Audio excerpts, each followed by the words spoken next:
Ari. Pak Ari. Pak Ari sekarang tugas di mana? Di K9 Polda Jawa. K9 Polda Jawa. Oh, saudara ahli dalam bidang K9 kan naik kan? Apa namanya, anjing pembantu polisi. Begitu atau salah saya? Anjing pelacak Anjing polisi. pelacak polisi. Ya. Saudara pernah dilatih di mana saja? Saya pernah di IKEA selama 2 bulan dalam ilmu pelacakan. Kemudian sampai sekarang saya sudah belajar mengenai psikologi anjing. Saudara menjadi ahli dalam bidang karena ini pada saat saudara masuk polisi sudah ditempatkan di situ atau gimana? Coba ceritakan sedikit tentang perjalanan tentang saudara menjadi ahli K9. Saya masuk polisi tahun 2009. 2009. Kemudian pada tahun 2013, Januari 2013, saya bergabung ke unit K9. Awalnya karena memang cintaan kita ke satwa, terus memang ada unit kita yang memang mempergunakan anjing untuk sebagai alat bekerjanya. Makanya saya terpanggil untuk gabung dengan unit K9. Sudah berarti saudara dari tahun 2013, 11 tahun. cukup kali 11 tahun masih di bidang yang sama ya, masih di bidang yang sama. Saudara sehari-hari berdinas di K9 Polda Jawa. Polda Jawa. Ya. Jadi waktu pertama masuk sudah di Polda Jawa. Sebelumnya kita di Dalmas dulu. Dalmas di Polda Jawa. Di Dalmas Polrestabes. Oh, Polrestabes. Polrestabes Bandung. Oh, Bandung. Ya. Kemudian setelah itu baru masuk ke Polda Jawa. Spesifikasinya saudara adalah jangan lupa di like ya video misteri Mbak Suci. Terima kasih. Pada K9 ini anjing-anjing apa saja yang bisa masuk dalam kategori menjadi K9 ini, Pak? Untuk K9 sendiri kita punya standarisasi ya. Itu harus dari jenis satu bagian yang oh iya, apa pakai mic-nya? Gimana, Pak? Jadi untuk standarisasi anjing pelacak kepolisian itu pertama GSD, German Shepherd atau kalau kita sebutnya Herder, ya, bahasa umumnya, terus Belgian Malinois atau sering disebut Mali, terus Labrador Retriever, sama Rottweiler. Kemudian kalau di Polda Jabar sendiri terhadap 4 jenis yang Bapak sebutkan tadi tersedia? Tersedia. Kemudian pada saat apa K9 ini dibutuhkan oleh kepolisian? Biasanya kita berdasarkan surat perintah, terus memang TKP membutuhkan untuk pelacakan, ada surat perintah baru kita muncul, atau mungkin permintaan langsung dari masyarakat ketika memang membutuhkan dan muncul baru kita persiapkan surat perintah. Kemudian selanjutnya ketika polisi itu datang bawa K9 dibawa di pelacak tersebut, sebenarnya ketika tiba di TKP anjing pelacak itu melakukan apa, Pak? Silakan. Ya, ketika tiba di TKP kita nggak serta-merta langsung menggunakan anjing. Ya. Jadi tetap kita pakai personel dulu untuk olah TKP. Di situ mungkin kita berpaket pengumpulan barang keterangan, bahan keterangan dari penyidik yang sebelumnya atau dari Nafis, informasi mengenai TKP tersebut, baru kita tentukan titik awal untuk melakukan pelacakan. Biasanya dalam pelacakan itu apa terbagi spesifikasinya, atau misalkan dia melacak bukti kah atau melacak pelaku, atau apa yang dilacak? Biasanya kita melacak TKP itu mencari alat bukti tambahan. Jadi kita seperti Nafis, kita bantek jadi bantuan teknis. Jadi alat bukti yang kita temukan di TKP kita serahkan lagi ke penyidik. Sekarang saya masuk kepada perkara yang sudah cukup terhadap berhukum kita, saudara. Jadi saudara diperiksa sebagai ahli dalam perkara ini. Apakah saudara yang membawa K9 pertama kali ke TKP? Kalau yang dimaksud di TKP Jalan Jakarta. Ya. Jadi memang waktu itu saya sebagai handler. Sebagai apa? Handler. Handler. Jadi pawang yang mengontrol anjingnya untuk melaksanakan pelacakan itu namanya handler.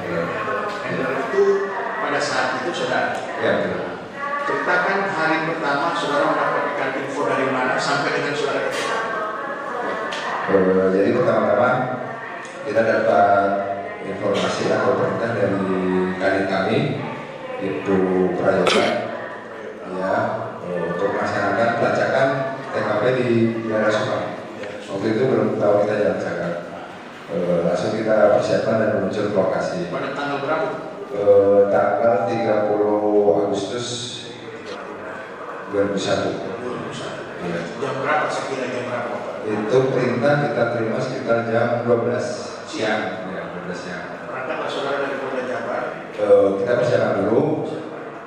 Sekiranya pukul 1-an kita berangkat langsung menuju ke TKP. Jangan lupa di like ya video Mr. Di Rimba. TKP kita sampai di sana sekitar pukul 15.00 atau pukul 3 sore. Langsung tim kami berisi 4 orang, 1 kali, itu Novianto, Prayoga, terus saya sendiri, kemudian Bribtu Rivaldi. Bribtu Rivaldi. Iya. Beliau sebagai handler itu. Bukan. Jadi sebagai pawang pelindung. Pawang pelindung. Iya. Saudara handler, dia pawang pelindung. Betul. Yang satu lagi Bribtu Lapan sebagai pawang pelindung juga. Jadi sekali melaksanakan pelacakan terdiri dari 1 handler, 2 pawang pelindung sampai dan 1 satuan. Satu satuan. Waktu itu membawa berapa satuan? kita memang spesifikasi yang kita bawa itu cakung karena permintaannya untuk pelacak umum. Pelacakan umum. Iya betul. Jadi yang dibawa jenis Marinois bernama King. Marinois. Iya betul. Marinois itu kalau umumnya apa sih Pak? Kalau tadi kan handler. Dia Marinois itu kalau biasanya yang masyarakat tahu apa tuh anjing apa? Mali biasanya Marinois. Memang terkenalnya Marinois.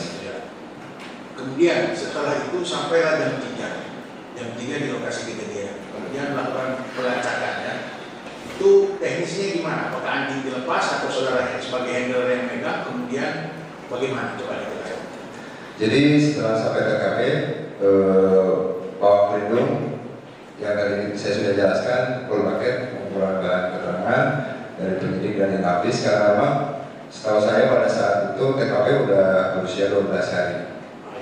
Ya, jadi kami memang sebenarnya TKP yang udah terlalu lama itu kurang maksimal juga kalau menggunakan anjing karena memang batas bau yang dijejak di tanah itu biasanya paling bagus sekitar 2 kali 24 jam. Tergantung cuaca juga, kalau misalnya hujan mungkin itu lebih dari sekali lagi baunya jejaknya hilang. Nah, jadi waktu itu kita fokus mencari dulu titik awal dan sumber bau yang kita akan gunakan untuk melakukan pelacakan. Pada saat itu karena memang TKP-nya udah 12 hari, kita kesulitan untuk menemukan sumber bau yang akan dipakai untuk pelacakan. Jadi waktu itu pawang pelindung saya kalau nggak salah mendapatkan sumber bau dari darah yang tercecer di kamar saudari Amel kalau nggak salah. Ada jejak darah di saudari Amel, kemudian mendapatkan bau dari situ. Iya betul. Nah itu kita gunakan untuk pelacakan area karena waktu awal kita disampaikan dari penyidik bahwa ada kendaraan yang mencurigakan di CCTV itu berhenti di samping pencucian mobil. Jadi apa? Kendaraan apa masih? Saya kurang tahu. Jadi berhenti di situ, buang barang ke area pencucian mobil. Buang barang? Ya, kayak kita kan tahu barang apa yang dimaksud. Jadi dibuang di situ, dan kita melakukan pelacakan pertama di situ. Waktu itu sekitar 3:30 sore, saya melaksanakan penyisiran area di situ. Titik yang terdekat yang terlihat di CCTV itu ternyata tong sampah. Ya, cuma pada saat itu tong sampahnya udah pada posisi sampah di dalamnya udah dibakar. Jadi menurut kami itu kurang maksimal untuk mencari barang yang dimaksud. Tapi kita coba, tapi tetap hasilnya nihil. Terus kemudian kita kembali lagi ke TKP awal, yaitu rumah utama.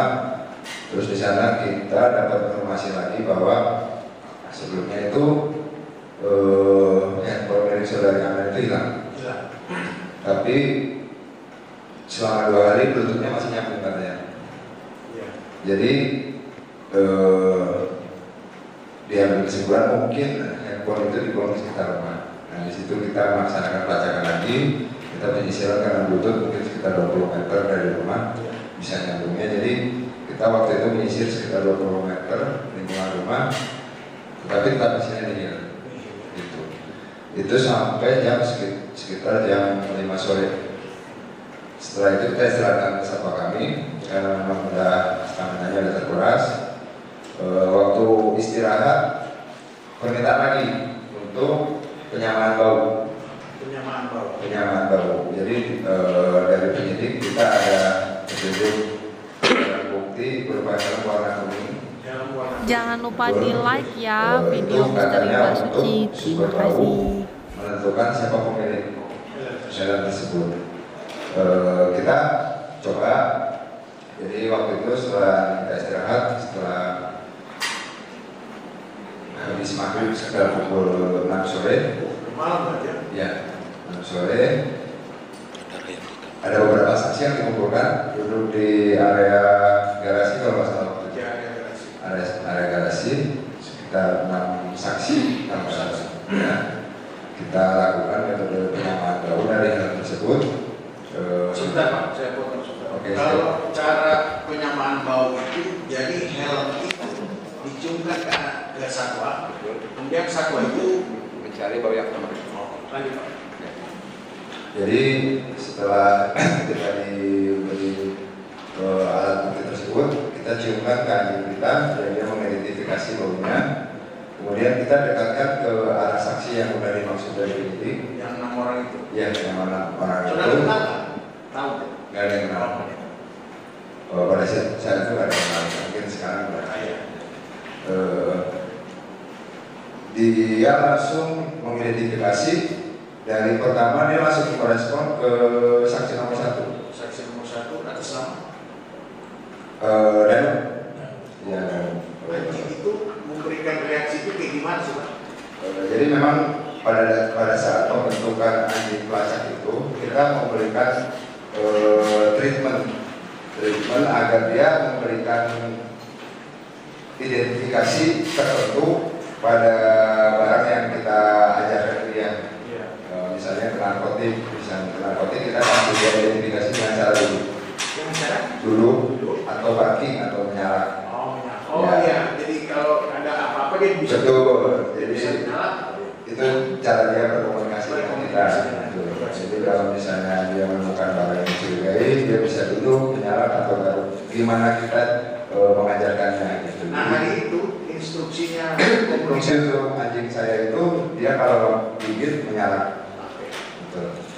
Jadi pada saat dilaksanakan penyamaan bau, anjing saya merespon ke saudara Danu. Betul.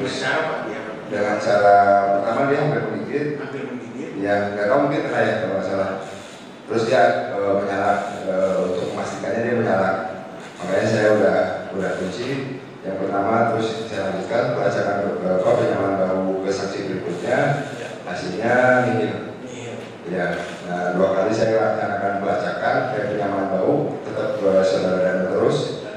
Di situ saya ambil kesimpulan bahwa mungkin saudara Danu pernah memakai atau pegang helm tersebut. Jadi bau tubuhnya menempel di helm tersebut. Helm itu yang menentukan penyidik ya, kemudian dikasih bapak. Betul. Jadi hari itu dilakukanlah kegiatan yang seperti saudara jelaskan tadi. Kemudian sampainya berapa Pak? Itu proses penyamaan bau sekitar 30 menit. Jadi dari setelah maghrib itu jam 6 lebih kita selesai pukul 7. Setelah itu selesai tugas kita. Selesai, kembali ke Bandung. Kembali ke Bandung. Ada lagi nggak selain setelah kejadian itu saudara membawa lagi T9 tersebut ke lokasi? Tidak ada perintah lagi. Silakan Pak Jaksa. Baik. Pak Hui tadi menyampaikan penyamaan bau ya. Ya betul. Penyamaan bau menggunakan helm. Betul. Nah, ada benda-benda lain nggak yang digunakan selain helm? Atau hanya objeknya helm ini saja? Tidak ada Cuma helm aja. Ya. Nah, helm ini didapatkan sempat disampaikan nggak? Didapatkan kapan? Pada saat tanggal 18-nya atau di tanggal 30-nya? Tidak disampaikan. Tidak disampaikan. Jadi ini helm hanya disampaikan dari penyidik untuk disamakan baunya. Betul. Oke. Tadi saudara sampaikan. Jangan lupa di like ya video kepada Misteri Dagu dan dia Basuki. langsung nyala Terima seperti itu. kasih. Betul. Nah, kalau seperti itu artinya apa ini, Pak? Dengan segala proses yang saya laksanakan untuk melatih anjing saya, itu cara dia untuk mengidentifikasi bahwa itu bau yang sama dengan sumber bau yang saya ciumkan ke dia. Jadi ada penyamaan bau dan ketika dia menyala itu adalah ada hubungannya dengan objek yang disampaikan di helm tadi ya, seperti itu ya? Ya betul. Oke. Sampai di TKP tadi 30 Agustus pukul berapa? Pukul 3 sore. 3 sore. Setelah itu tadi sempat ke lokasi lain, di mana lokasinya, Pak? Di seberang rumah kejadian, sebelah kiri itu ada tempat pencucian mobil. Tempat cuci mobil Ya, di seberangnya TKP ya, berarti Ya, ya? betul. Selain itu ada ke lokasi lain? Di pekarangan sekitar rumah. Hanya di lokasi TKP aja ya? Betul. Nggak ke TKP lain lagi? Tidak. Oke. Baik, cukup yang besar. Baik, terima kasih ahli ya. Jadi tadi ahli menyampaikan, kebetulan pada saat itu juga saya hadir di situ ya, di TKP. Nah, sejarak dari apa yang pertama diciumkan ke darah ya, kan sebelumnya darah ke helm itu berapa lama itu kalau tidak salah? Itu sekitar 3 jam. 3 jam. Menurut pendapat ahli, pengaruh tidak penciuman yang bersumber dari darah yang sebelumnya diciumkan dengan dengan helm itu? Ya, menurut saya tidak. Tidak ya? Tidak. Jadi Karena setiap pelacakan pun tiap berapa menit kita repetisi ulang baunya biar dia ingat lagi. Oh, Jadi untuk bau yang lama otomatis dia akan lupa. Tidak ada repetisi pengulangan penciuman bau lagi. Oke. Nah, karena ahli dalam hal ini, saya minta pendapat ahli dalam hal ini. Seberapa akurat apa yang dilakukan oleh binatang tadi dalam penanganan perkara seperti ini? Apakah saudara ahli sebelumnya pernah menangani perkara seperti ini? Terus seberapa akurat apa yang dilakukan oleh seekor anjing, satu anjing ini dengan terhadap satu proses penyelidikan atau penyidikan suatu perkara gitu, berapa akurat? Ya, kembali lagi kepada fungsi kami sebagai Dinas 9 sebagai fungsi teknis atau sebagai pembantu untuk melakukan proses penyelidikan maksud saya. Jadi apapun yang informasi kita dapat selama pelacakan kita sampaikan kembali ke penyidik untuk kemudian diolah kembali dan mungkin untuk sebagai bahan pertimbangan penyelesaian kasus tersebut. Jadi bukan patokan itu benar pelaku atau bukan. Jadi tetap kembali lagi penyidik. Tapi lebih kepada petunjuk mungkin ya? Betul, petunjuk. Jadi petunjuk itu biasa sering ahli melakukan identifikasi seperti ini menggunakan anjing pelacak untuk tindak pidana pembunuhan seperti ini. Untuk pembunuhan kita tidak terlalu sering. Jadi memang kadang tersangkanya udah ketemu sebelum kita turun ke lokasi. Jadi mungkin ini termasuk yang 2 kali mungkin ya. 2 kali ya. Ya, jadi yang sebelumnya kita pernah bantu cari, kita nemukan parang yang disimpan di tempat tersembunyi. Gitu. Oh. Jadi memang lebih ke bantuan saja kita, petunjuk baru. Nah, sebelumnya ketika dicari parang itu ketemu waktu? Ya, kita menemukan parang, mungkin itu bisa menjadi alat bukti tambahan untuk penyelidikan penyidik itu. Sejauh ini petunjuknya akurat lah ya? Sejauh ini akurat. Mohon izin majelis, kalau misalnya jaksa penuntut umum ada helmnya barangkali bisa diperlihatkan. Ini siapkan dulu.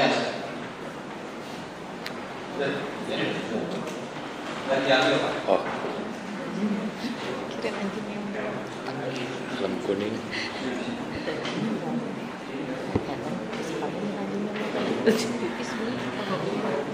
Kan ada helm kuning.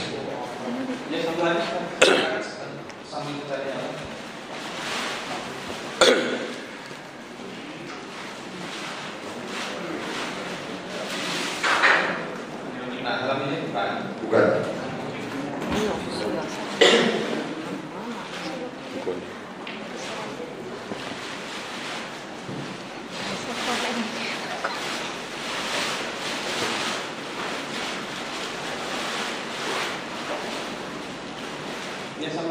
Ya, saudara ahli, selain dengan apa namanya tadi pembeda bau ya?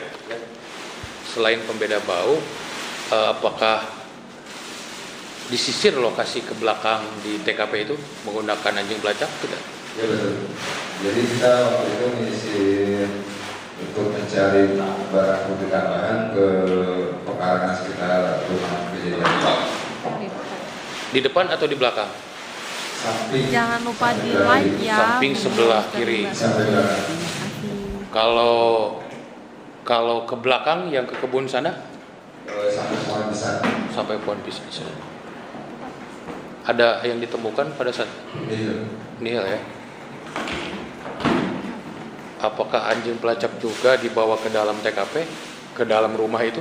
Waktu itu enggak. Tidak ya, hanya sekitaran. Ya, karena kita anggap TKP-nya udah bukan status quo, jadi kurang maksimal kalau dikerjakan di dalam. Oke. Di sini ada beberapa helm, apakah ada yang cocok helm yang diperlihatkan di sini? Enggak ada.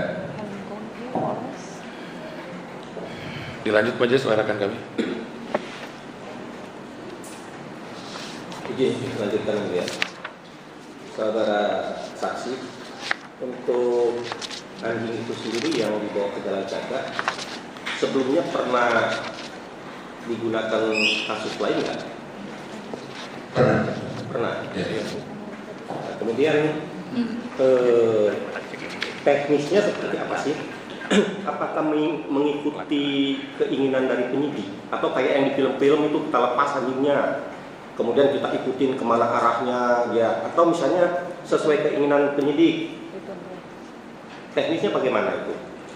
Jadi atau misalnya ini diarahkan oleh penyidik.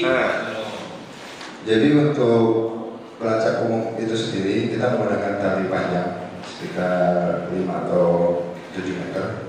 Jadi kita memberikan leluasan anjing, tapi kita tetap ada alat kontrol biar dia tidak terlalu jauh dari lokasi itu. Jadi dalam area 7 meter itu kita tetap mengikuti dia terus tanpa ada intervensi. Bukan, maksud saya seperti yang di cucian mobil tadi ya. Apakah misalnya K9 itu memang dari TKP, kemudian dia bergerak sendiri ke arah sana, atau misalnya coba ada penyidik ada petunjuk ke sana, baru dibawa anjingnya ke sana? Jadi kita tergantung penugasan Pak. Jadi kalau misalnya memang kita disuruh sisir di area tertentu, ya kita taruh di sana dulu. Jadi terdekat dari sana, baru kita mulai pelacakan. Jadi tidak, kalau yang situasi kemarin itu tidak dari rumah, kita ke sana enggak. Jadi dari rumah ke lokasi itu kita bawa anjing biasa, bukan dalam artian dalam rangka pencarian enggak. Jadi setelah sampai lokasi baru kita melaksanakan pencarian gitu. Iya, artinya maksud saya ketika menentukan lokasi itu bukan misalnya dari insting anjing itu sendiri ya. Bukan. Kemudian misal nih helm yang warna kuning itu sebelum diciumkan ke anjing itu, misalnya saya pakai, ya. Kemudian diciumkan. Nah itu kemungkinan besar menurut ahli kemana itu? Ke saya atau tetap misalnya ke Danu? Jadi pada satu benda itu jangan lupa di like ya video Misteri Mbak Suci. Terima kasih. Tapi dia akan mengenal itu tergantung dengan subjek yang terdekat sama dia. Jadi kalau misalnya dia match, baunya sama, ada bau yang sama dengan bau tubuh, partikel tubuh, dia akan merespon seperti itu. Kalau jenis K9 yang bawa tadi apa? Jenis pelacak umum gitu ya? Betul, pelacak. Ada yang pelacak khusus nggak? Pelacak khusus ada. Pelacak khusus itu untuk bau-bau tertentu, bau-bau khusus. Jadi bau-bau khusus itu seperti narkotik, bahan peledak. Jadi kalau pelacak umum itu untuk bau-bau yang umum, kayak misalnya bau tubuh manusia atau bau dari benda ke benda gitu. Sementara cukup yang satu lagi saudara ahli. Berarti menurut pendapat ahli dapat disimpulkan yang menggunakan helm itu hanya Danus saja? Saya tidak bilang seperti itu. Saya bilangnya bau tubuh Danu menempel di helm tersebut. Oke. Sementara ketika anjing itu dibawa ke saksi yang lain, semuanya pasif kecuali ke Danu. Betul. Cukup majelis?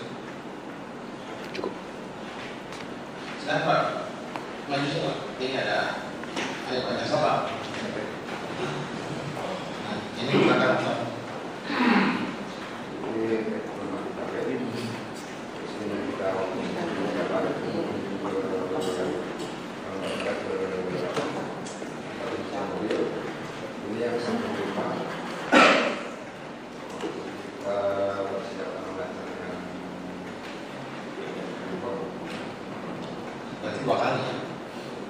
Dua kali yang melaksanakan area, 2 kali yang terus yang pasang tekun apa? Enggak.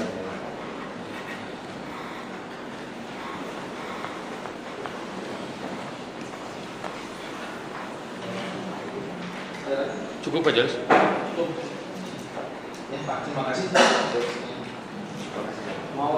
Tidak ada. Cukup, yang mulia.